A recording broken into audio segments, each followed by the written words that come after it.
Maggot Brain. Oh, yeah. And this song represents your Mother philosophy. Earth is pregnant for the third time. Hold on one sec there, George. See how he does that? It's like going back in time. Yeah. This represents your philosophy on living a fulfilled life. And Mother Earth is pregnant for the third time. For y'all have knocked her up. I have tasted the maggots in the mind of the universe.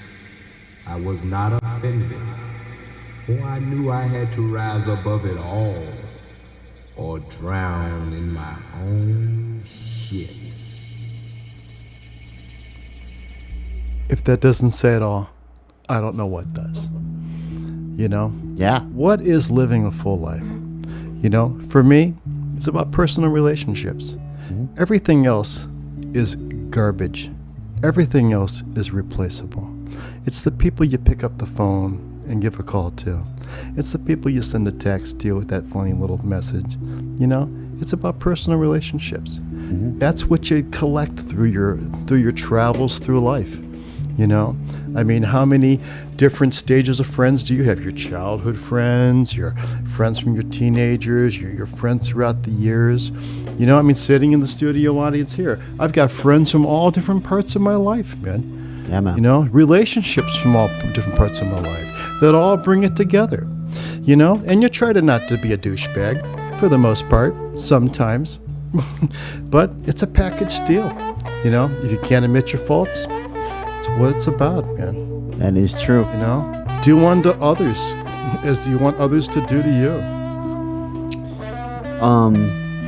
What is, actually I was talking the other day about the entertainment industry, working in the entertainment industry and music industry, and it doesn't matter. Like these shows, for the vast majority of what we do, the shows that we do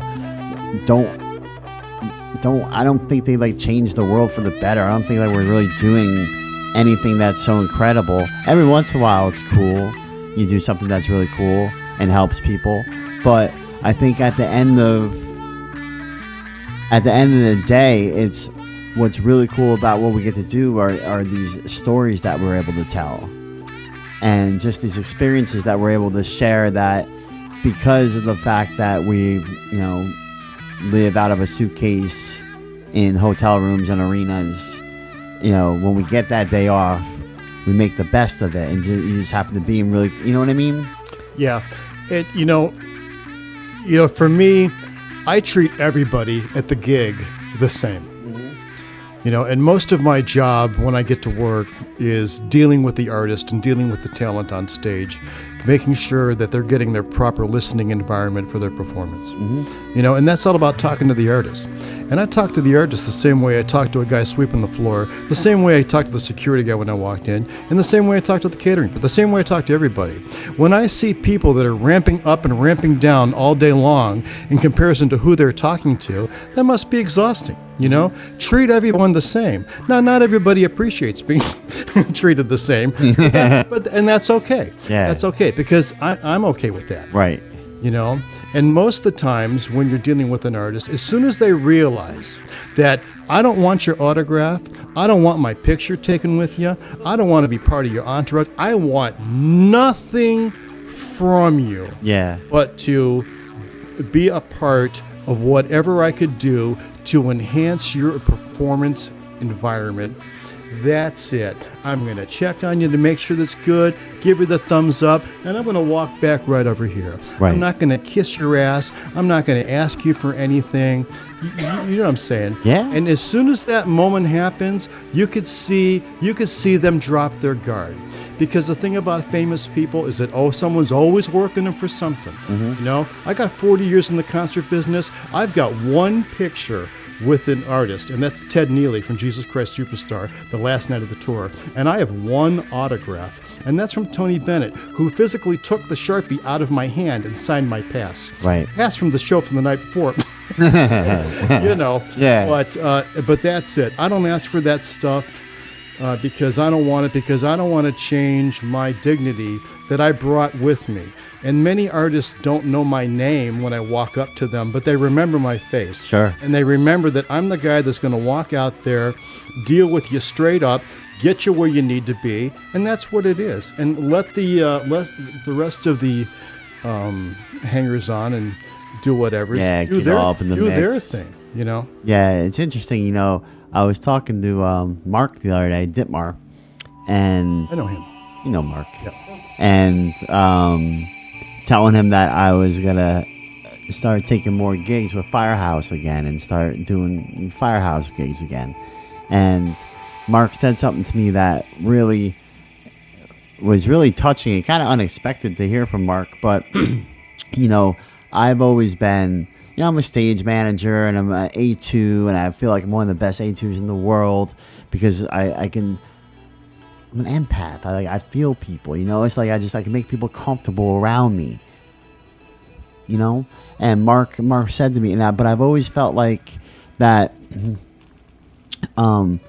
Technically, on the Firehouse scale, I'm definitely not at the top. I'm not at the bottom, but I feel like maybe in the middle. And I always like, yeah, technically I'm not the best. I don't mix. I don't this. But Mark said the other day, he's like what you bring to the team and like your leadership and your personality and your friendliness, like we can teach you all the technical stuff, even though you don't really need to know it because that's not what you do, you know. But what you bring with your personality and everything, like that's just unique and you can't teach that. And it made me feel finally like a lot more comfortable with the insecurities I have of working in a technical, really potentially super technical environment when I'm not like that guy. Bro, you singing my song. The most technical audio guy that I've ever met in my entire life is sitting right over there. Right? He is a master audio technician to the next level, you know. And I could never in a million years do what he does, understand what he does. Mm-hmm. I bring to the table what I bring, you know. And I've had artists tell me before that me being so calm makes them calm. Yeah. You know, you gotta be level at the gig, you know. And one of the things I'm level is because a couple things. First off, I know what's going to happen next. Yeah. When you know what's going to happen next, there's no surprises, you know. And the other thing that I know what I'm doing. Right. You know, I'm not jittery about what's about to happen. I know it's about to happen. I got it covered. I'm ahead of the next curve on it. And that's what it's all about. Yeah. But even to technical issues, we're still unloading trucks in the morning. I'm still hanging chain from the ceiling. You know, yeah. I'm still dealing with an artist. Turn it up, turn it down. It's okay. You know, I'm still doing the same thing. The technology's changed. It's a different microphone. It's a different console. It's a different speaker. It's the same process. Right. You know, and it's the same concept of what we're doing is taking what that person's doing on stage, delivering it to the audience, studio audience, arena audience, broadcast audience, and at the other end of the snake, we're making the artist as comfortable as possible, getting them in their performance pocket so they could deliver the maximum performance. And that's what it's about. That's what it's about. Yep, that's right. Oh, well, I love you, brother. I really do. Vicky, I love you too. Man. And I mean in the biblical sense. Yeah. I'm down. Like I said, don't threaten me with a good time. Oh, yeah. When you're ready to ditch the bitch and make the switch. You know what they say. I want to be on your short list. I am the champion at who can get gayer. Oh, what time does that show start? All right, brother. We made it to the hot seat. The hot seat is where I'm going to ask you 5 questions. Ooh. And since... In English? Yes. And since we're so close and so honest with each other, I'm going to tell you that I didn't write 3 of them. So I'm just going to make them up off the top of my head. This is a first. I've never not been prepared for the hot seat.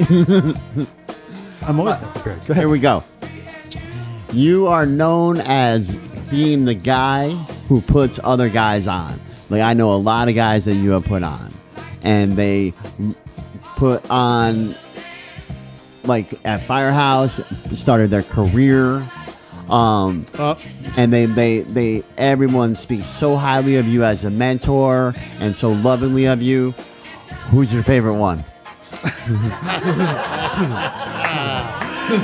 Of all those scumbags that I dragged into the business, Yeah. who's my favorite one? I love them all. They're all my little brothers, man. They're all my little brothers, man. All right. You know, they've all done so well. The band from Bannister to Tiedemann, my two brothers. I mean, Oh, Todd Tiedemann too? yeah. Oh, I didn't know that. Yeah, Todd was one of my brother's friends in high school. I said, what are you going to do? Drink beer and drive a car into a ditch all your life? Awesome. Come on, let's get up at 6 a.m. and go to work, you know? No doubt. That's a good one. An artist that you can't stand. Oh, boy, that's easy. And not personally, just music. Well, if you want to throw personal too, fine. An artist that I can't stand. I mean, where do you start with that, man? Like, you got to narrow that niche down. Like, performance-wise, like, who's the biggest douche? Yeah, there you go. Who's the biggest douche? I have to go to Mark Cohen. Mark Cohen. Mm-hmm. Who's Mark Cohen? Mark Cohen had a hit, Walking Through Memphis, which one of our buddies plays it as I remember that song. Tune the audio system. Yeah, he's a douchebag? He's a total douchebag. Is it one-hit wonder douche? He had one hit, and it was not a wonder.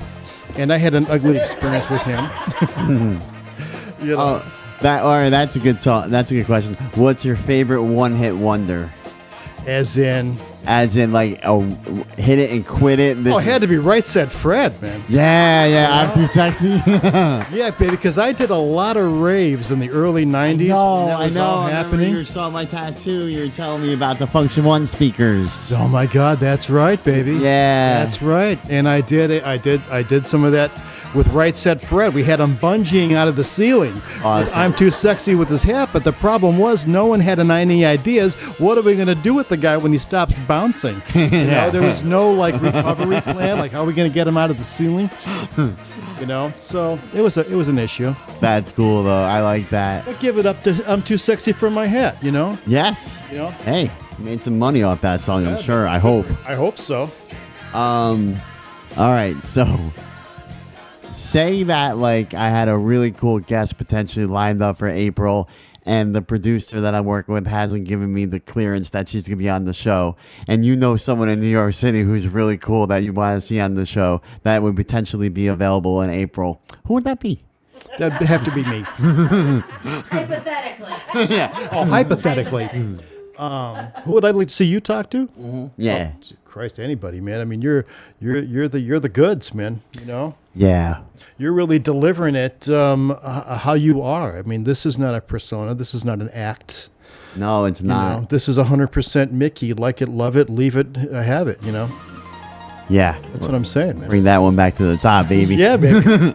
Just with the press of a button, I like it. Yeah, because this is the greatest song of all time. And I'll tell you something. I've mixed a lot of shows of a lot of genres. I've mixed metal shows, country shows, just all the different kind of shows. And when you play this song, when the lights go out, you play this song, you will get the crowd to their feet every time. I believe it. I don't care if it's Skinheads. I don't care if it's Cher. No matter who it is, this song brings everybody up on their feet, and I love it, man. I love it too. I love that you're spread with Skinheads and Cher. And everything in between. And I almost did a Casey and the Sunshine show. Yeah. All right. Well, there you go. If you could work with KC and the Sunshine Band, would that be a thing for you? Yeah, because I was going to do them at Fox News. I was the monitor guy. Yeah. Right? And I was so thrilled to meet KC and do the part of the band. But it was the night that kid shot all those people up in that movie theater in Aurora, Colorado. Oh. And I said to the producer, I said, what are you going to do? 50 people dead in the movie theater, and here we go, KC and the Sunshine Band. Yeah. And how do you toss that, you know? Yeah. And they canceled the show.